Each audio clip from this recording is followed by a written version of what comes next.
धाराशिव लोकसभा मतदारसंघातून प्रत्येक गावाच्या कानाकोपऱ्यातून ज्याला कडवट शिवसैनिक म्हणून असल्या उन्हातानात आज आपल्याला एका निर्णयाकडे येण्यासाठी सगळी कामं बाजूला ठेवून पेशंट हॉस्पिटलमध्ये तसाच सोडून या ठिकाणी उपस्थित आहे। या ठिकाणी व्यासपीठावर उपस्थित असलेले आमचे मार्गदर्शक माजी खासदार रवींद्र गायकवाड सर, आमचे आमदार साहेब ज्ञानराज चौगुले साहेब,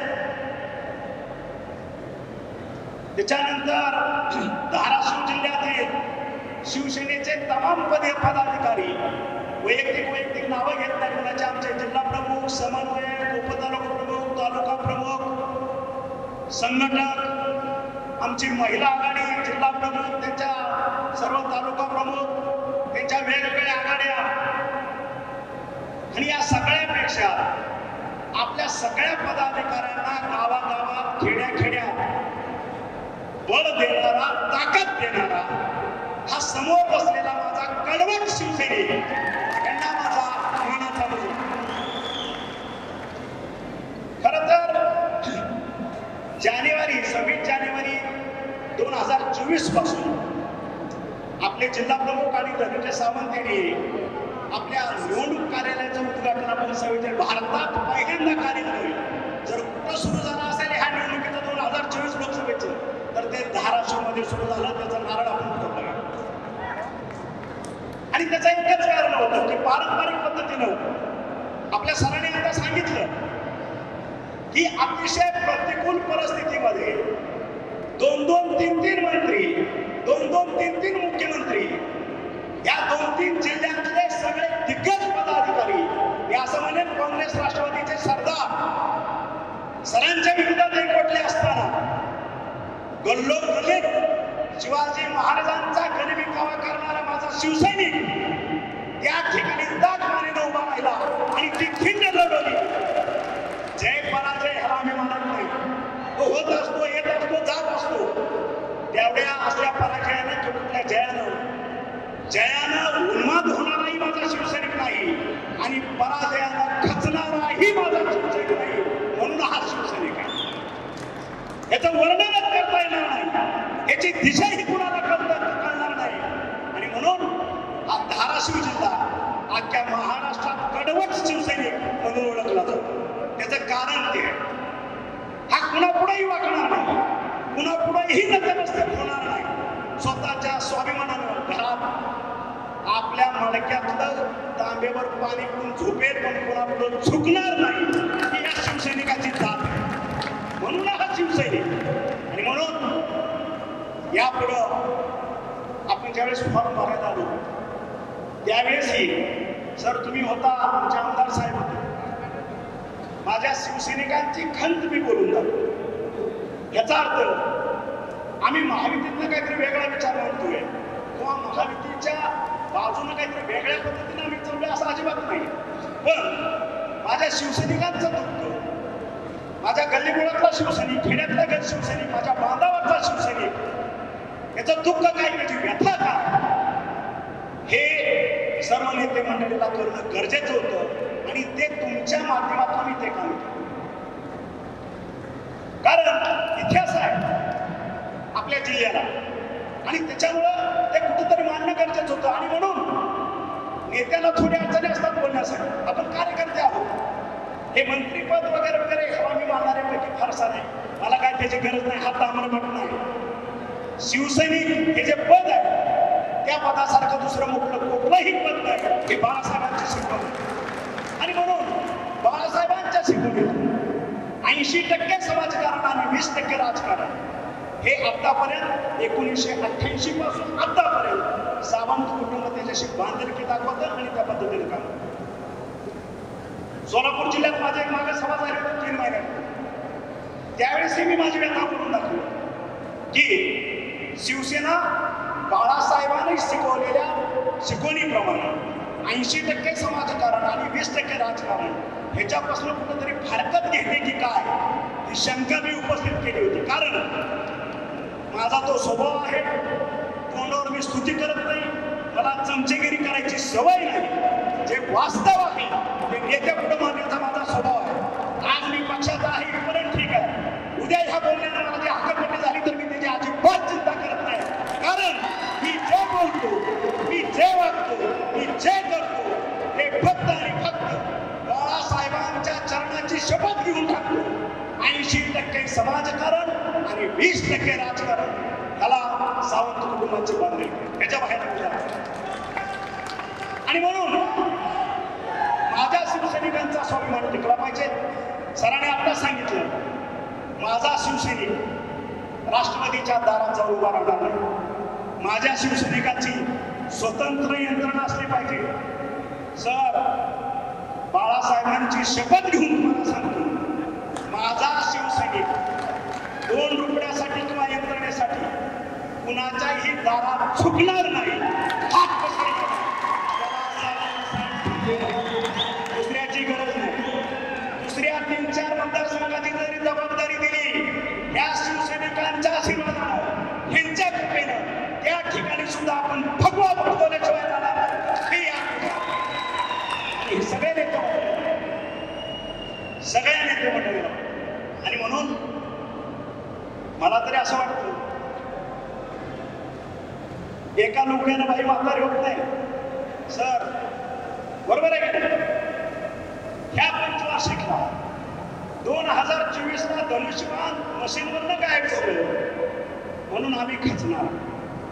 आमच्याकडे सहनशीलता आहे, आम्ही वाट बघतो. लोकांना वाटलं असेल सावंत साहेब तिकिटाच्या ह्याच्या बाबतीत झालं, हे सगळे 5-6 हजार कार्यकर्ते घेऊन गेले. आमचा नितीन लांडगे त्या ठिकाणी होता, आमचा खापे होता. त्यांनी मुख्यमंत्री साहेबांना इथली वास्तव परिस्थिती सांगायचा प्रयत्न केला. पण सर, आमदार साहेब, आपले संपर्क खोचरे साहेब, आस्थनीतले निकाली काही ठिकाणी असतातच, प्रत्येक ठिकाणी. आलं लक्षात? शिवाजी महाराजांचा त्यावेळेस सूर्याचे पिसर सुद्धा होताच, एक काउंटर पार्ट असतोच.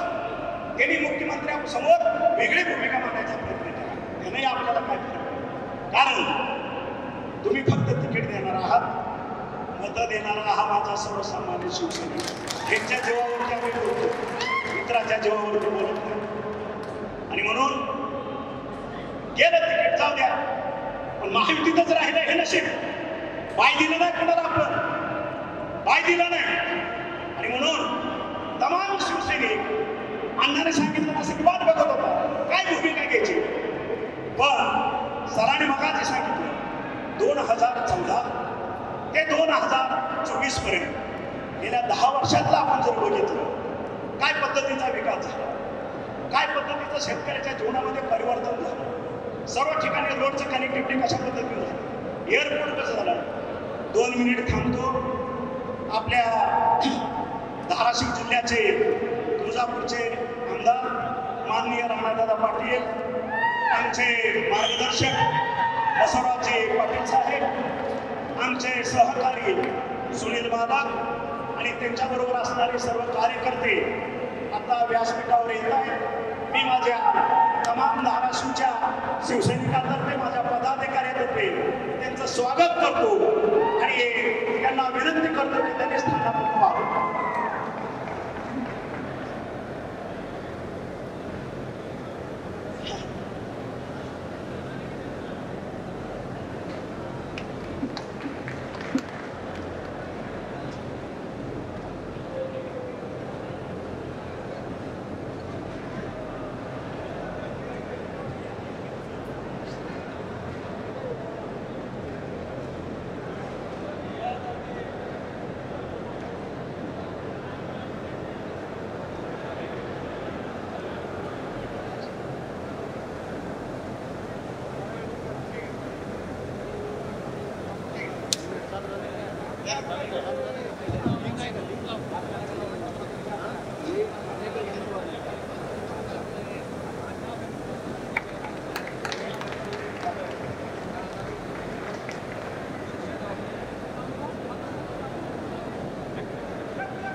मी स्वागत करतो. जसं कीर्तन सांगताना ओवीचा आपण एक निरूपण करतो, असं थोडं ब्रेक होतं, पण माझं ब्रेक होणार नाही, कारण मी संप्रदाय म्हणतात परत त्या ओवीला जोडून माझी चिकाटी मी चालूच ठेवणार. आणि म्हणून जे आतापर्यंत आपण बघितलं भोगलं आणि त्याही फॉर्म भरायच्या वेळेस सर्व नेते मंडळींना मी अवगत केलं, ते कुणाला धमकी नव्हती किंवा काहीतरी आमची खतखत आहे असंही नव्हतं. अजितदादांनी आपल्या मीडियाला सांगितलं की सावंत साहेबांची ही खंत आहे, खतखत नाही, खंत आहे. आणि आमची खंत नेते मंडळी समोर आम्ही बोललंच पाहिजे, पण जोपर्यंत बोलत नाही तोपर्यंत नेते मंडळीला समजणार कसं की नेमकं शिवसेनेचं या ठिकाणचं दुखणं काय, आणि आम्ही तो दाखवण्याचा एक आपण प्रयत्न केला. आणि त्यानंतर मी आपले आमदार राणासाहेब, राष्ट्रवादीचे नेते उपमुख्यमंत्री अजितदादा यांनाही त्याच दिवशी स्टेजवरतीच कल्पना करते की माझा शिवसैनिक हा कडवट आहे, त्याच्या भावना दुखवलेल्या गेल्या आहेत. जोपर्यंत तुमच्या वरिष्ठ तीन नेते दादा आणि मी आपली बैठक होत नाही तोपर्यंत माझा शिवसैनिक प्रचारात उतरणार नाही, हे स्पष्ट. आणि मग मागच्या रविवारी तुम्हाला वाटलं असेल की सर फॉर्ममधले निघून गेले. आता हे वैयक्तिक कारण आहे, तुम्ही माझ्या कुटुंबातले आहात, तुम्ही माझा श्वास आहात, तुमच्याशी शेअर करायला काय हरकत नाही. ज्या दिवशी मी शनिवारी या फॉर्म भरायला शुक्रवारी आलो त्या दिवशी मला त्रास होत होता किडनीचा.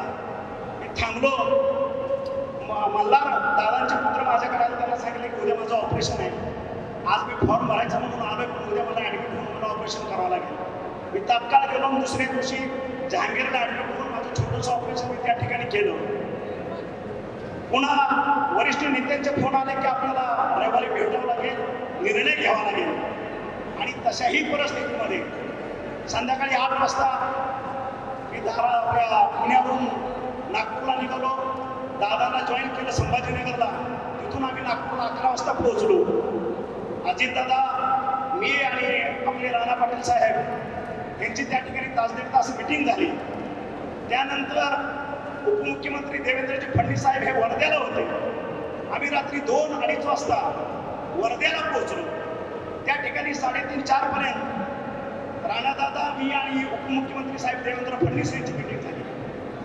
आणि त्या मिटिंगमध्ये माझी जी व्यथा आहे, माझ्या शिवसैनिकांचं जे दुखणं आहे, ते दादांना माहीत आहे. मी त्या ठिकाणी परखड मांडलेलं आहे. एवढंच मी आज तुम्हाला सांगतो, एवढंच सांगतो. कारण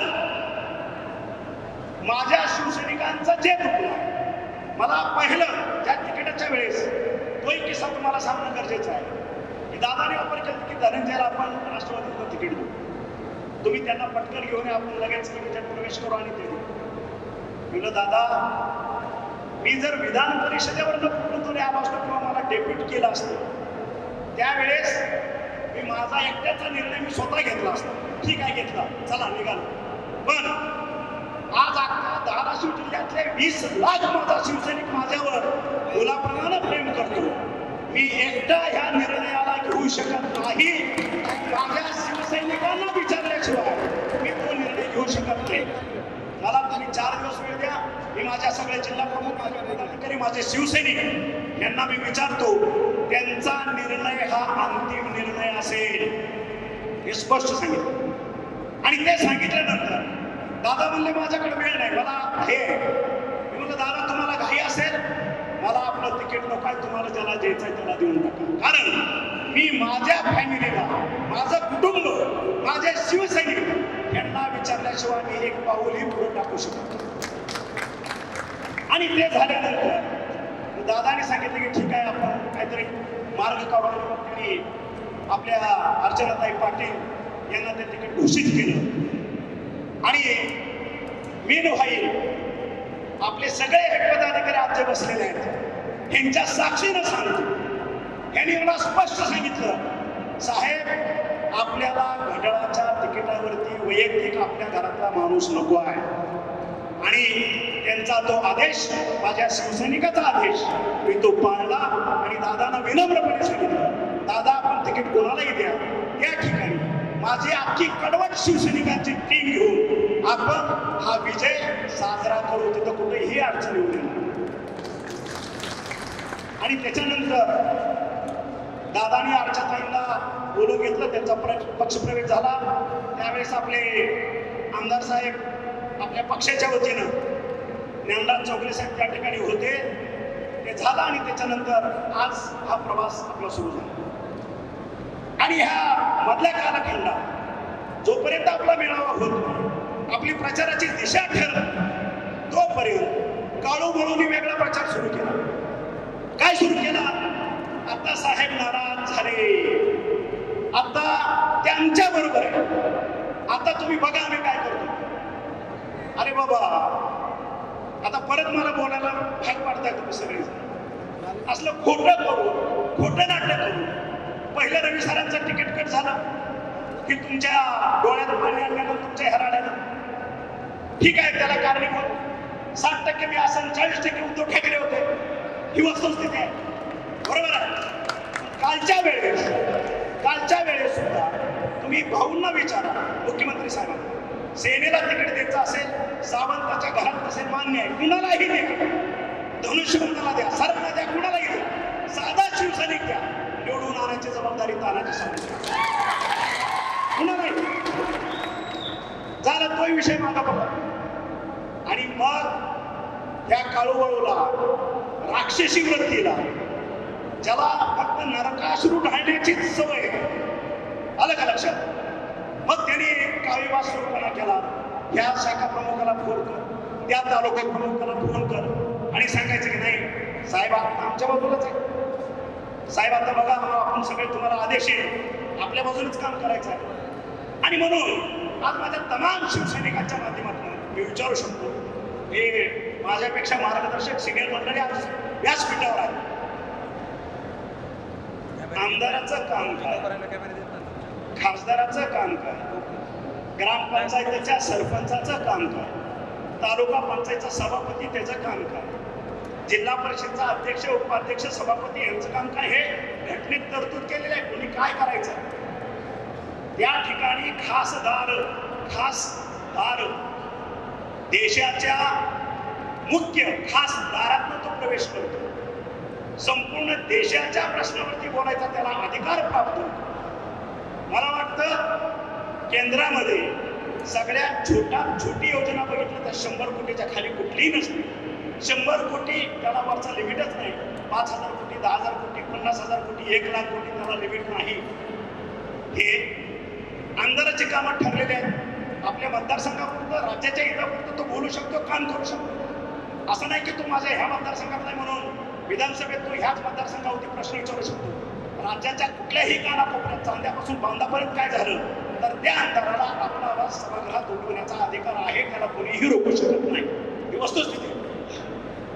आणि मग गेल्या 8 दिवसातलं 10 दिवसातलं मी भाषणं ऐकली काळूबळू समोर. आणि मला दुसरी नौटंकी तुम्हाला आठवत असेल 2019ला सुद्धा विधानसभेच्या वेळेस हे आमचा अजित काहीतरी पोरखेळ केला, त्याने कुठेतरी धक्काबुक्की केली, लगेच मारलं, चाकू हल्ला झाला आमदारावरती, चाकू हल्ला झाला, लगेच बँड्याच्या लोक, लगेच मीडिया, लगेच बातम्या. आपला मीडिया तर बसलेलाच आहे. शिवलं तर मला काय मागचं माहित नाही, आमच्या अजितनं काहीतरी करायला गेला तर भूल झाला. आता परत तसंच फॉर्म करायला गेलं की मुंबईचं एसीतलं बसलेलं ते इथं आलं आणि भोळ कुणाला आले, 42 डिग्रीमध्ये फिरणाऱ्या आमदाराला भोळ आले. आलो का? दिवस गेले का काय? चक्कर कशाला आली? चक्कर याचं काय कारण आहे? आम्ही 60-60 वर्षाचे, 42-45 डिग्रीमध्ये आधी माझ्या हातात बेडगं द्या, फावडं द्या, खुडं द्या, मी काम करून दाखवतो. टाका द्या नाही चक्कर येणार, मी पाणी बी मागणार नाही. असं हिंमत ये माझ्याबरोबर शेतात काम करायला, धर माझ्याबरोबर नांदो, आहे का तुझी हिंमत? नुसता फॉर्म भरायला आला, त्याला चक्कर आली, झाली शिफ्टमध्ये. माझी खासदार काळूतला बाळू लगेच बघायला गेला हॉस्पिटलमध्ये. बऱ्या खाली तब्येत तुझी, लगेच मीडिया, लगेच हे काय पद्धत आहे? म्हणजे ड्रामा करायची पद्धत. पण आता तमाम धाराशिव जिल्ह्यातला मतदार या काळूबाळूच्या ड्रामागिरीला फसणार नाही. ही वस्तुस्थिती आहे. आता मी त्या मीरगावांना आम्ही सगळे पाण्याचं बघायला गेलो. त्या ठिकाणी मी वस्तुस्थिती सांगितली, दादा चुकीचं काय? मी काय बनवलं? माझ्या शब्दाचा विपर्यास केला की काळू असेल बाळू असेल यांचा शिवसेनेचा संबंध काय? साधा प्रश्न आहे. सर मार्गदर्शन करा, तुम्ही मार्गदर्शक आहात. यांचा शिवसेनेचा संबंध काय आमदार साहेब आहे का? हा काळू थोरला जे काय घडलं सगळ्या सहकारी संस्थांचे ह्याच्या बापानं नेलं वाट लावलं. तेरला बंद पडला, तिथलं भंगार विकलं. डीसीसी बँक ह्याच्या बापानं विकलं. बरोबर आहे. खापर राणादादाच्या पप्पावरती फोडलं. इतिहास सगळं मारून समजून घेतलं. बरोबर आहे. जे बाळूचा मी बाप काही दिवस चेअरमन होतात नाही तेरणीचा नव्हता का? मग तुम्ही काय दिवे लावले ह्या सगळ्याचं? आज आम्ही ह्या तेरणीमध्ये जसं ह्या सगळ्यांच्या माध्यमातून नेत्यांच्या मंडळीतून हा कारखाना बहरणातला मिळाला. आज व्हिजिट केली. केबल, कॉपर, लोखंड, भंगार सगळं कापून नेलं होतं. काही शिल्लक नाही त्या ठिकाणी. पूर्ण वाटोळं केलं होतं. ही भंगार विकणाराची अवलाद. बरोबर आहे. आणि हे यांचं काम काय? फोन. हा बोला, काय झालं तुझं? एसटीत बसायला जागा नाही सांगतो. पण हे का खासदाराचं काम? एसटीत बसायला जागा? तुझी गाडी पंक्चर झाली, मी माणूस पाठवून देतो. तुझ्या गाडीला इंजेक्शन द्यायचं आहे, मी डॉक्टरला पाठवून देतो. मग ते जिल्हा परिषद तालुका पंचायतच्या सदस्याचं काम आहे. तुझं काम तुला कळतं का? तुला खासदार म्हणून आम्ही निवडून दिले. 18 लाख जनतेचा प्रतिनिधी लोकसभेत पोहोचवण्यासाठी आम्ही जीवाचं रान केलं. या सावंत सरानं या शेतकऱ्यांच्या कष्टाची साखर गोडवलं होती. 7 लाख क्विंटल विकली भरवेत तुझ्यासाठी. आणि त्याच्यात तुला निवडून आणला. तुला निवडून आणला. आणि मग मी जे बोलतो, तू पहिलं काँग्रेसच्या लोकांना तुझा राजकीय बाप केला. नंतर उद्धव ठाकरेचा तुझा काही संबंध होता? सेनेचा काही संबंध होता? त्याच्यानंतर काही मंडळीला 14 ते 19 पर्यंत पकडला. त्याच्यानंतर शिवसेनेचा राजकीय बाप तुला तानाजी सावंत दिसला. सरळ आहे, उभा आहे, तुला लुटू.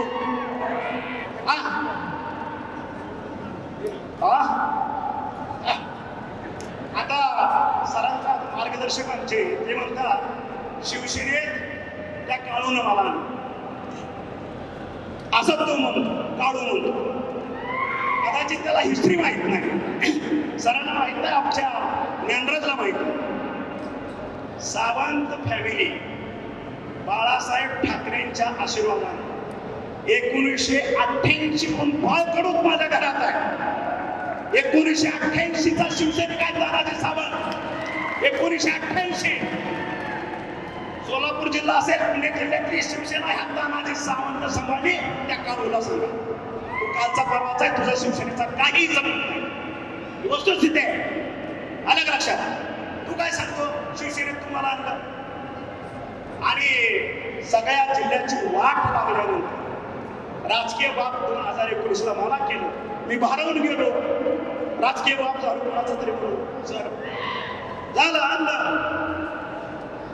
आणि ज्या वेळेस चर्चा झाल्या, सत्तांतर झालं, पूर्वीच मवियाचं सरकार आलं.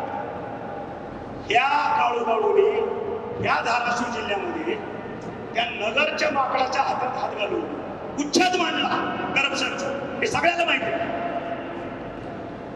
प्रत्येक वेळेस त्याला मी बोलून घ्यायचो, बाबा करप्शन करायचं नाही. भ्रष्टाचार कशासाठी? तुम्हाला तुमच्या खिशातला चहा सुद्धा तुम्ही इलेक्शनला पिलेला नाही. तुम्ही कशासाठी हे करताय? त्यांची वाक्य त्यांच्या शब्दात सांगतो मार्गदर्शक साहेब. सत्ता कधी येते कधी जाते कळत नाही. आता चान्स आहे, मग आम्ही पैसे खायचं नाही तर काय शेण खायचं का? हे त्यांचे वाक्य. ऐका, त्यांच्याच वाक्यातला अंबाबाईला स्मरून बोलतोय तानाजी सावंत. एकही शब्द खोटा काना मात्रा सुद्धा बदलत नाही. पैसे खायचे नाही तर काय शेण खायचं. अरे मला अधिकाऱ्यांना जर तुम्ही त्रास दिला, त्या अधिकारी जनतेच्याच खिशातून पैसे काढणार आहेत ना? ही कुठली पद्धत आहे? आणि अशा पद्धतीनं ज्यांनी राजकीय बाब मांडला, जनतेच्या हितासाठी आम्ही सरकार बदलतो, त्यांना वाटलं आता पुन्हा आपल्याला काहीतरी ऑपॉर्च्युनिटी मिळेल आणि म्हणून ते थांबले. आणि माझ्या माहितीप्रमाणे परवा फॉर्म भरायच्या वगैरे काहीतरी काढा. अजून पुन्हा तरी एक राजकीय बाब परवाच्या फॉर्म भरताना एक म्हणतो, त्याचंही मी फोनवर अभिनंदन केलं त्या राजकीय बाबाचं. म्हणलं हे बघ, मी 2019ला राजकीय बाब होतो, तुला आता मानलाय, मला माहिती आहे तू काय करणार नाही, तू शाब्दिक भाषण द्यायला जाशील, अजिबात जायचं नाही कारण हे फसवे ठेव. मला साहेब तुमच्यापेक्षा 25 वर्ष मी राजकारणात आहे, मी किती नाद्याचं पाणी पिलोय हे मला माहित आहे. ही असली लई येऊन गेली माझ्याकडे, तुम्ही फसला मी फसणार.